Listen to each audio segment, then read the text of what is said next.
Today, there are a lot of updates from the Siversk direction, Donetsk Oblast.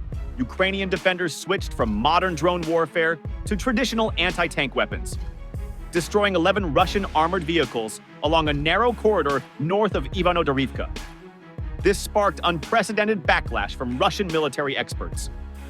Here, after the previous disastrous assault, the Russians decided to change their vector of attack and launched a new, massive assault, this time from the northern flank of Ivano-Darivka.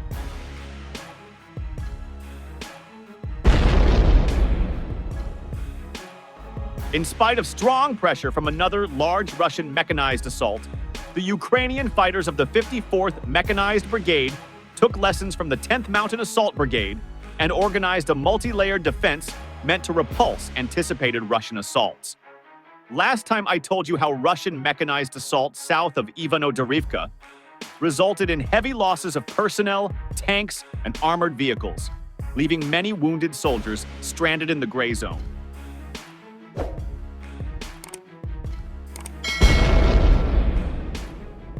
It seems like the Russian command figured that the main flaw in their assault was the elevated Ukrainian defensive positions above the village, rendering further attacks in this direction impractical. That is why Russian forces launched a second wave of assaults along the elevated flat from north of Ivano-Darivka, advancing from the Lysychansk oil refinery, where they had amassed numerous armored vehicles for the attack. This route aimed to reduce losses by positioning Russian mechanized units on the same elevation as Ukrainian defenders, hoping to reach and capture their positions.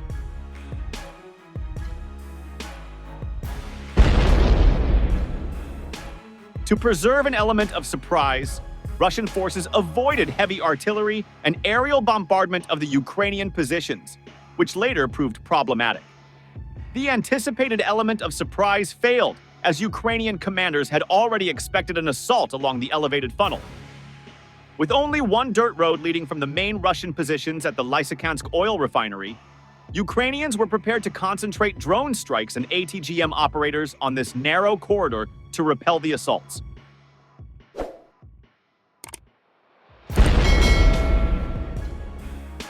Additionally, the narrowing down of the funnel to about 1 kilometer in width limited Russian maneuverability during the attack, making it easy for Ukrainian forces to detect and strike.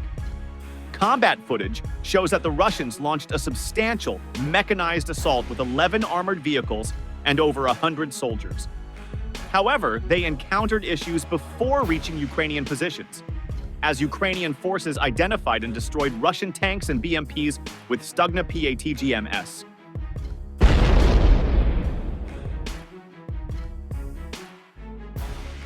Most Russian armored losses were due to ATGM strikes, a rare occurrence, as FPV drones typically cause the majority of losses nowadays.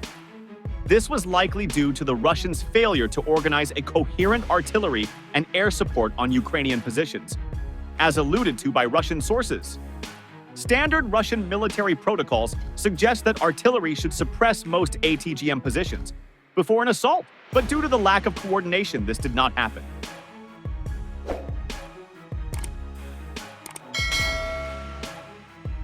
Russian vehicles that were out of ATGM range were targeted by FPV drones, effectively forcing the remaining troops to retreat to whatever trenches and dugouts they found nearby. Ukrainian forces then deployed Mavic drones armed with grenades to eliminate Russian infantry who continued the assault, sparing only those fleeing the area. This worsened the situation for Russian forces. As disorganized stormtroopers from the damaged BMPs, many wounded were scattered across open fields, hiding in abandoned and scattered dugouts and trenches.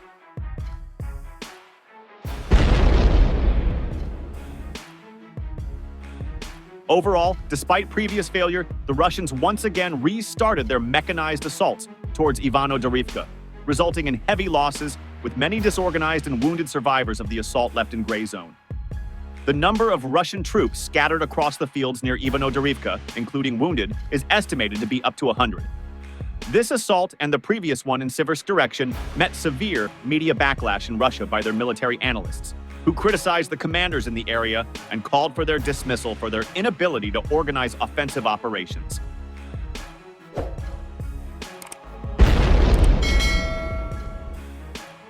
This led to heavy losses in tanks and BMPs by Ukrainian ATGM crews, which not only prevented the Russian mechanized units from making any territorial gains, but also reduced the chances of success of any subsequent attacks due to the deterioration of combat readiness of the broken units.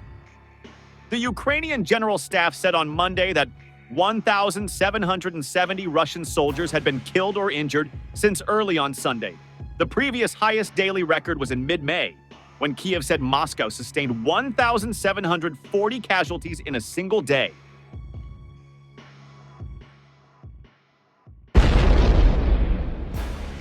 On Sunday, the head of the British Armed Forces, Admiral Sir Tony Radakin, told the BBC that October saw the highest monthly Russian casualty figures since Moscow launched its full-scale invasion of Ukraine more than 2.5 years ago. On average, Moscow racked up around 1,500 casualties each day throughout October, Radakin said. British Defense Minister John Healey told The Telegraph earlier this month that an average of 1,354 Russian fighters were killed or wounded per day in October. This brings Moscow's casualty count for October to 41,980, according to the report.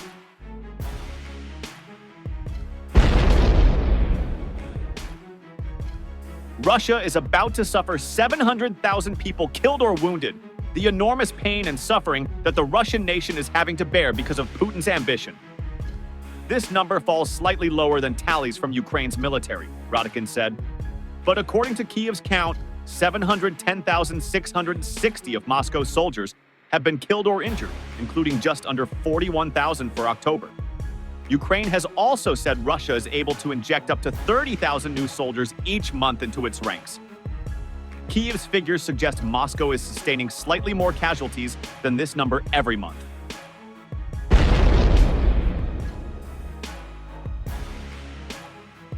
Russian independent outlet Mediazona and the BBC's Russian service have confirmed at least 77,143 Russian military deaths between February 24, 2022 and November 7, 2024. Moscow is known for its meat grinder assaults in Ukraine, racking up very high casualty counts with infantry-led attacks to overwhelm defenses. Russia has been gaining in the east of the country since early 2024. Its advance is concentrated in chunks of the front line snaking through Ukraine's Donetsk region. Donetsk, along with neighboring Luhansk, is known as the Donbass, which Russia has claimed to have annexed but does not fully control.